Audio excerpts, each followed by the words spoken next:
স্বপ্নের গল্প বলি।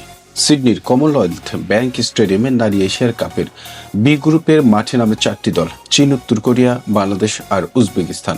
প্রথম দুই ম্যাচেই শক্তি দেখায় চীন ও উত্তর কোরিয়া। উত্তর কোরিয়া বাংলাদেশের বিপক্ষে 5-0 গোলের বড় জয় পায়। অন্যদিকে চীন 3-0 গোলের হারায় উজবেকিস্তান। এই জয়ের ফলে দুই ম্যাচে শেষে চীন ও উত্তর কোরিয়ার পয়েন্ট হয় 6 করে। অন্যদিকে বাংলাদেশ ও উজবেকিস্তানে এখনো কোনো পয়েন্ট পায়নি, তাই হিসাবটা সহজ।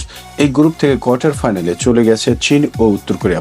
এখন তাদের শেষ ম্যাচটা হবে শুধু গ্রুপ চ্যাম্পিয়ন হওয়ার লড়াই। যদি ম্যাচটা ড্র হয় তাহলে গোল ব্যবধানে এগিয়ে থাকার কারণে উত্তর কোরিয়াই গ্রুপ চ্যাম্পিয়ন হবে। এদিকে বাংলাদেশের সামনে এখনো ছোট্ট একটা আশা বেঁচে আছে। 9 মার্চ পার্থে বাংলাদেশ খেলবে উজবেকিস্তানের বিপক্ষে।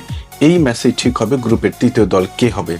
যদি ম্যাচটা ড্র হয় তাহলে গোল ব্যবধান এগিয়ে থাকার কারণে তৃতীয় হবে উজবেকিস্তান, কারণ বাংলাদেশের গোল ব্যবধান এখন 7 আর উজবেকিস্তানের 6। তাই বাংলাদেশের সামনে একটাই পথ, জিততে হবে। যদি বাংলাদেশ উজবেকিস্তানকে হারাতে পারে তাহলে 3 পয়েন্ট নিয়ে তৃতীয় হবে। এরপর তাকিয়ে থাকতে হবে অন্য দুই গ্রুপের দিকে। যদি সেখানে তৃতীয় হওয়া কোনো দলের পয়েন্ট 3-এর কম হয় তাহলে বাংলাদেশও কোয়ার্টার ফাইনালে উঠতে পারে। কোয়ার্টার ফাইনালে উঠলে বাংলাদেশ এর জন্য খুলে যাবে বড় দরজা।